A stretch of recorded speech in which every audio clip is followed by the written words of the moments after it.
Erick Thohir berada dalam bisnis dengan Inter, tetapi Indonesia pada posisi 171 dalam perkembangan sepak bola. Menurut pendapat Anda sendiri efek. Kalau ngomongin Erick Thohir dan sepak bola Indonesia, kalau menurut saya itu udah hal yang terpisah sih.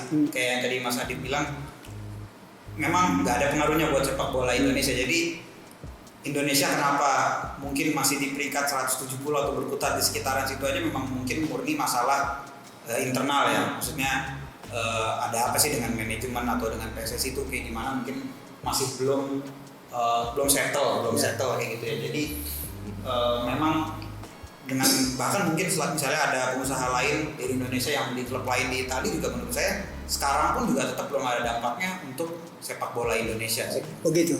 Anda setuju juga demikian untuk perkembangan sepak bola Indonesia? Artinya kita di dunia internasional dikenal Indonesia lewat bisnisnya, tetapi sepak bola Indonesia terseok-seok di dalam perjalanannya. Ya kalau misalnya mau narik mundur sih sebenarnya Indonesia udah lumayan ketinggalan jauh banget lah. Gak usah jauh-jauh ke Italia kali sama Malaysia dan Singapura bahkan. Ya ASEAN aja yang dulunya dibilang macan ASEAN sekarang udah mulai kebalap sama negara-negara kayak Vietnam, bahkan Myanmar ya. Karena mungkin ya pembinaannya, saya nggak terlalu ngikutin sepak bola Indonesia, tapi yang saya lihat langsung di daerah saya misalnya gitu, ketika ada bibit-bibit unggul di daerah saya misalnya ikut sepak bola atau masuk ke sekolah bola gitu, kadang-kadang masih kalah sama anak orang yang katakanlah dia skillnya tidak sama gitu, tapi dia orang tuanya mampu buat membiayai dia lebih gitu. Dan si anak yang punya skill itu kadang-kadang nggak dapat tempat karena dikalahkan sama orang yang punya uang. Jadi itu dalam skala sekolah sepak bola yang kecil gitu ya. Saya nggak tahu tingkatannya ke atas itu bakal lebih parah atau enggak gitu. Tapi yang saya lihat kayak gitu, kayaknya ini susah nih buat perkembangan. Karena kalau bicara sepak bola itu kan, kalau timnas kan gunung es ya, puncaknya. Kalau kita dari garis akar rumputnya aja masih kayak gitu tuh, buat nyampe maksimal di atasnya kayaknya susah deh. Makanya si Iwan Fals pernah bilang kalau misalnya Indonesia PSSI itu sebagai lembaga gitu bisa membuat sepak bola ini di Indonesia ini pembinaannya bagus, mungkin Persika Depok bisa juara Liga Indonesia.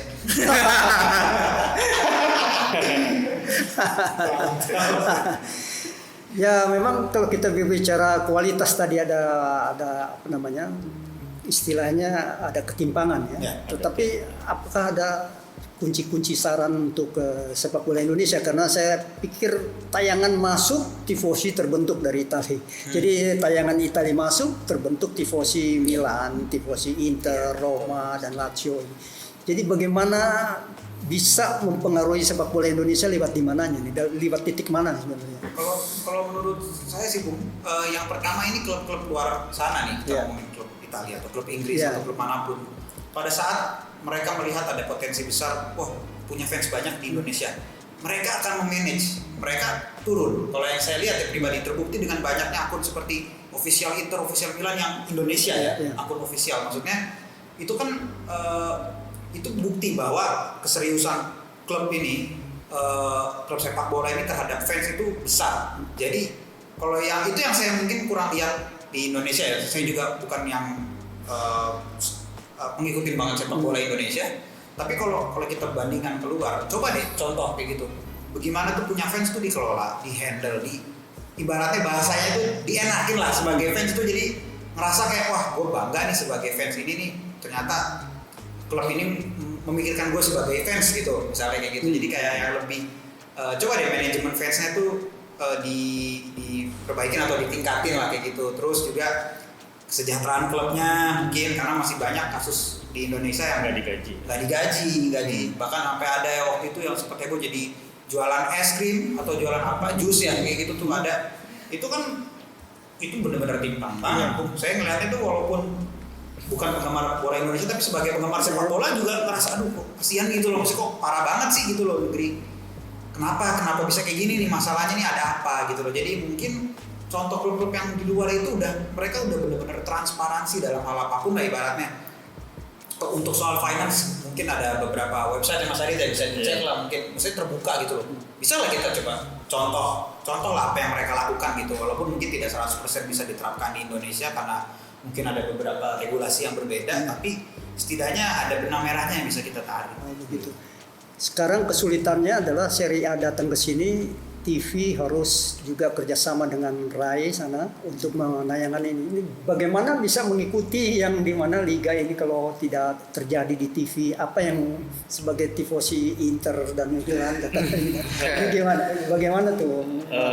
Kan sempat waktu itu saya lupa beberapa musim lalu itu Serie A nggak ditayangkan di TV terestrial atau TV berbayar gitu ya, nggak ada.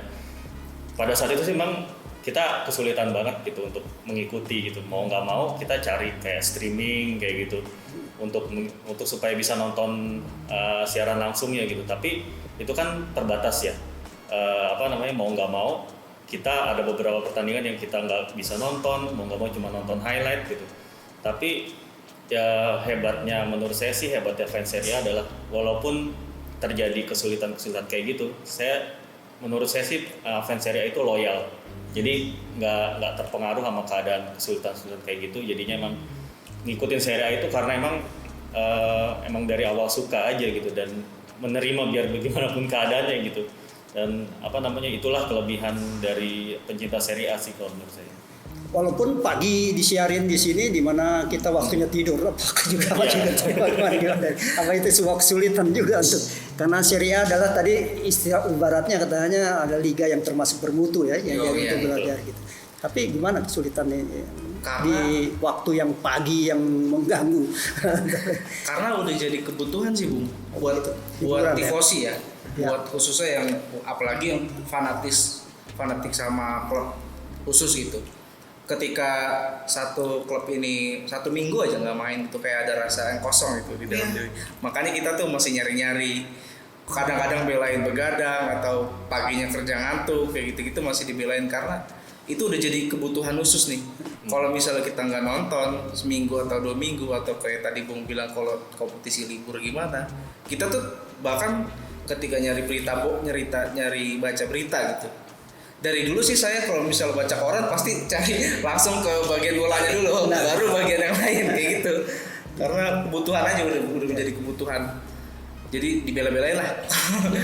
Kalau dipikir Liga Serie A ini ketika ada Maradona, bintang-bintang yang lain, ini agak bersaing ya. Ada Milan, ada Trimas Ketirnya dari Belanda.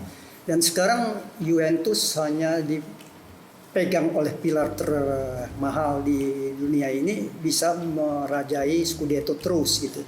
Apakah ini tidak menonton dalam Liga Serie A karena selalu didominasi oleh Juventus? Bagaimana sebagai tifosi Milan? Ini sebenarnya Juventus mendominasi Liga Italia, tapi saya lihat dari posisi positifnya dulu. Dia mendominasi Liga Italia, tapi dia juga lumayan atau bisa dibilang punya vokal besar di Eropa.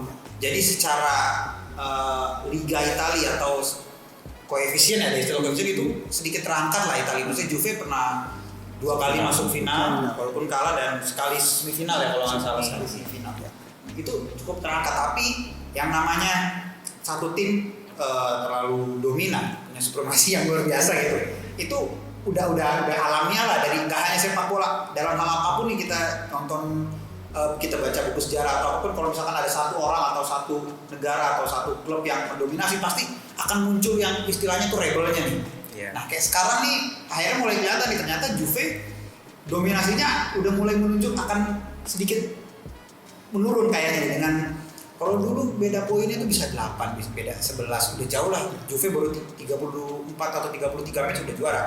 Tapi sekarang itu 3 musim terakhir inilah ada Napoli, sekarang ada Inter, ada Lazio, bahkan Atalanta pun juga masih bisa ikut dalam balapan ini. Jadi udah mulai terganggu. Nah justru cerita-cerita seperti ini, cerita-cerita yang seorang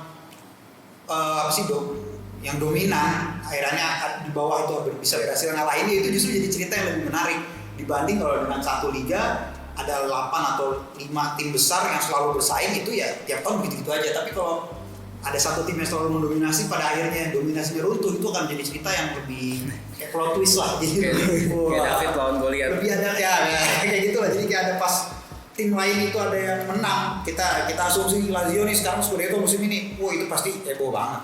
Heboh banget. Iya. Anda sendiri gimana? Karena dominasi Juventus ini mengganggu pikiran. Iya, guys. Ya benar, tadi setuju sama Bung Rom sih.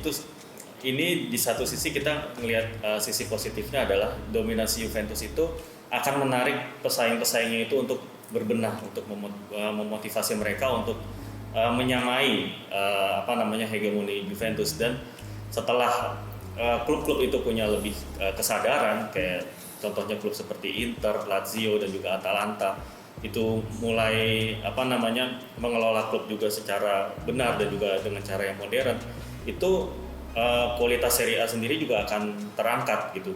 Dan ini menurut saya juga bukan masalah dominasinya sih, tapi pengelolaan yang lebih baiknya ini akan mengangkat Serie A-nya secara keseluruhan gitu sih. Mungkin ini terakhir pertanyaannya nih, bagaimana cara untuk menyetop Juventus agar Juventus tidak mendominasi, layaknya tahun per tahun dia menjadi jawara, ini diganti oleh kesenangan dari klub yang Anda cintai di luar Juventus. Ini terakhir ya. Kalau buat saya mungkin ya, kalau yang sekarang kayaknya Juventus, kegagalan Juventus pengaruh terbesar adalah Juventusnya itu sendiri.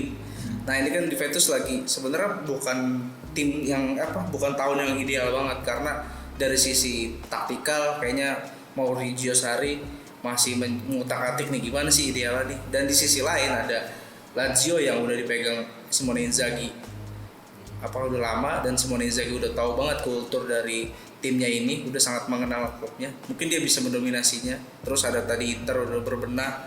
Nah ini kayaknya Juventus dalam beberapa tahun terakhir harus melihat ke bawah. Karena kan biasanya kan Juventus tuh setiap tahun dia merasa kurang dan melihat ke atas. Ini harus melihat nih, di tim-tim yang lain pun udah bisa mengganggu nih. Bahkan di Eropa misalnya nanti ada Napoli atau Atalanta bisa lebih tinggi pencapaian dari Juventus bakal kayak kena gue nggak bisa kayak gini-gini terus nih. Termotivasi. Satu bisa termotivasi, satu bisa justru terganggu konsentrasinya. Jadi tim-tim lain ya harus pembenahan udah banyak, nggak ada masalah dia mencontek Juventus dari sisi manajemen, tapi punya formula-formula lain lah buat mengganggu dominasi Juventus. Saya yakin sih dalam beberapa tahun terakhir kayaknya Juventus nggak bakal berjalan sendirian terus. Baiklah para pemirsa, tentunya pencinta Serie A begitu yakin bahwa Juventus dominasinya di langkah-langkah berikutnya adalah bukan hal yang tidak bisa ditaklukkan. Betul. Dan inilah objektivitas dari para pencinta sepak bola Serie A di Indonesia. Ciao. Ya.